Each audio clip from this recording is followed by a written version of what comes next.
Buenos días, tardes o noches, según la hora en que nos estén mirando. Les habla Ignacio Caballero Escobedo desde un punto en la geografía de nuestro bello estado de Quintana Roo. Hoy quiero hablarles sobre los organismos calificadores de Pemex y lo que significan las calificaciones positivas o negativas que nos otorgan. Tomando en cuenta para qué sirve esta calificación o de qué utilidad es. Una vez que un organismo nos califica positivamente, significa que nuestra empresa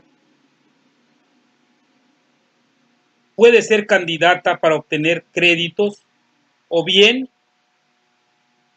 la colocan como una buena opción para los inversionistas, valga la redundancia, para que inviertan su dinero.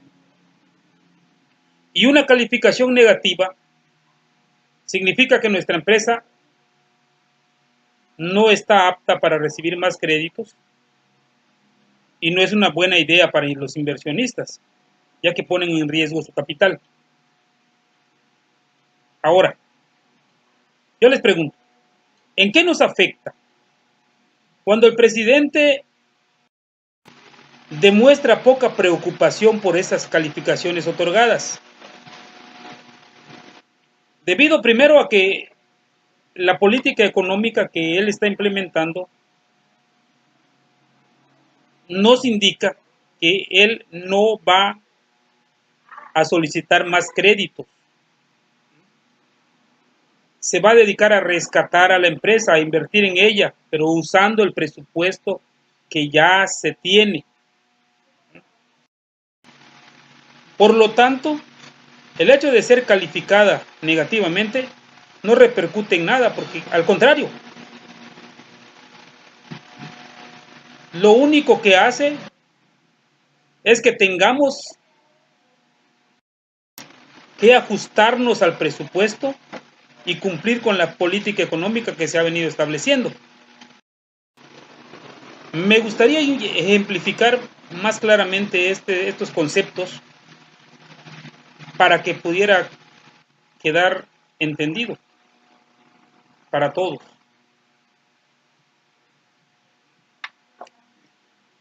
Suponiendo que tú tienes un vehículo bien bonito y bien caro, y que por cuestiones económicas o necesidades que tengas, requieres de un crédito y tú vas y pides prestado. Vamos a suponer que lo empeñes, ¿no? O que te den un crédito por 50,000 pesos dejando en garantía tu auto. Y al poco tiempo requieras más crédito todavía. ¿Por qué? Porque sigues teniendo problemas. Y tu prestamista te lo da. De manera que tú cada vez que requieras efectivo vas con tu prestamista y le pides dinero y él te lo da. En un mundo normal, en donde todo funciona correctamente, cuando tú le dices a tu prestamista que ya vas a pagarle, que ya no vas a requerir más efectivo, pues tu prestamista se debería poner feliz. Pero ¿qué sucede? Cuando le dices a tu prestamista que ya no vas a requerir más dinero y él se enoja. ¿Mm? Y te preguntas, oye, ¿y por qué? ¿Por qué si tú vas a pedirle más dinero se pone contento? Y si le dices que ya le vas a pagar o ya no vas a requerir más créditos, se molesta. La única explicación lógica es que ese prestamista se quiere quedar con tu vehículo. Si lo, si lo llevamos al contexto de la empresa Pemex, se entiende claramente que los organismos internacionales tienen intereses en el petróleo de México y quieren quedarse con nuestra industria petrolera. Dado que al cambiar la política económica y decidir invertir en infraestructura, en recuperar la productividad, les enoja, les molesta, porque ven en peligro todo lo que habían estado haciendo para apropiarse de nuestro petróleo.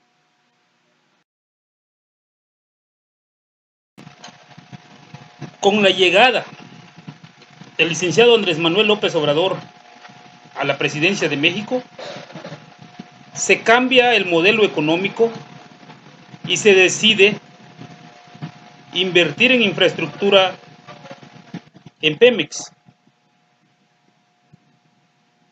Se decide sanear las finanzas y lograr que tengamos una empresa autosuficiente. Al mismo tiempo, se destapa toda la podredumbre que impera en la empresa. Los robos desmesurados tanto en combustible como en crudo. Y se nota inmediatamente la intención de hacer quebrar la empresa para poder entregarla a los gringos. Cuando el presidente desestima las calificaciones otorgadas por los organismos internacionales, los medios fifís o tradicionales y los políticos neoliberales alzan la voz al cielo tratando de asustar a la gente, diciéndoles que México va a una crisis segura. Y siguen con la idea loca de que México se va a transformar en Venezuela.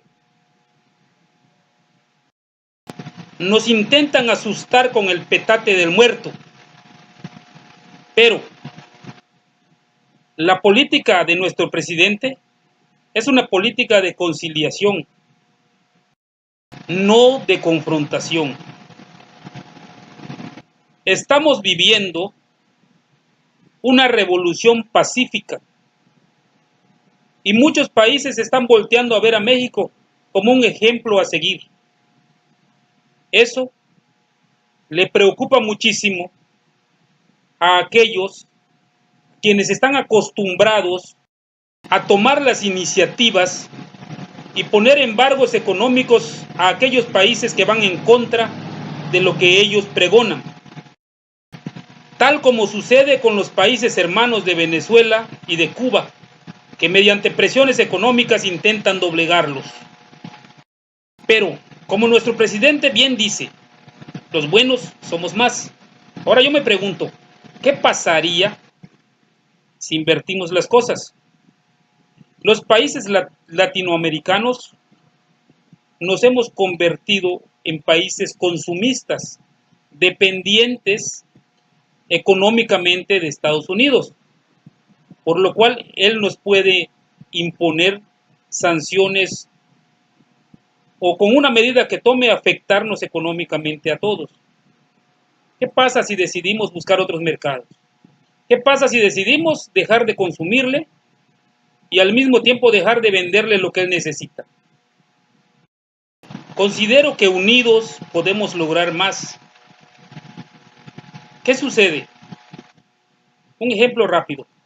Si tú tomas un lápiz y lo doblas, se rompe. Si tú agarras dos lápices, los unes, los doblas y los rompes, posiblemente puedas romper 5, 6, pero ¿qué pasa si acomodas 10 lápices, 20 lápices, 100 lápices? Cada vez que aumente el número de lápices, es más complicado romperlos hasta que llegue el punto de resultar imposible. Si nosotros nos unimos como mexicanos o como países latinoamericanos para poder salir adelante, podemos lograrlo. Se necesita un cambio de mentalidad, de ideología, pero es posible si nosotros queremos. Es por eso, compañeros, que con independencia de sus creencias religiosas o ideologías políticas, necesitamos hacer un frente común. Ya no podemos seguir confrontándonos mexicanos contra mexicanos. Estamos en tiempo de conciliación. Necesitamos hacer un frente común para ir hacia la verdadera libertad y democracia. Todos sentimos el embate del aumento de los productos de la canasta básica, en los hidrocarburos.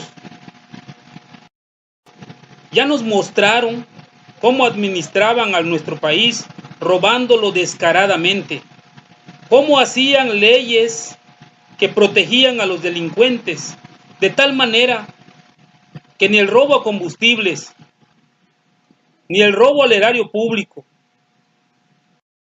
ni la corrupción eran considerados como delitos graves. Son un puñado de rateros en contra de un país con más de 30 millones de habitantes. Recuerden que un mal gobernante no es nada sin su pueblo. Es momento de unirnos como mexicanos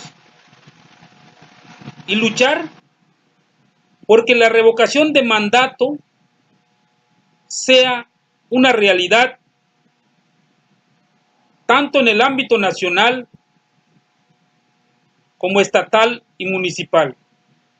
No es posible que tengamos que chutarnos todo el periodo gubernamental cuando podemos darnos cuenta a tiempo que las personas que elegimos para el cargo no son los idóneos.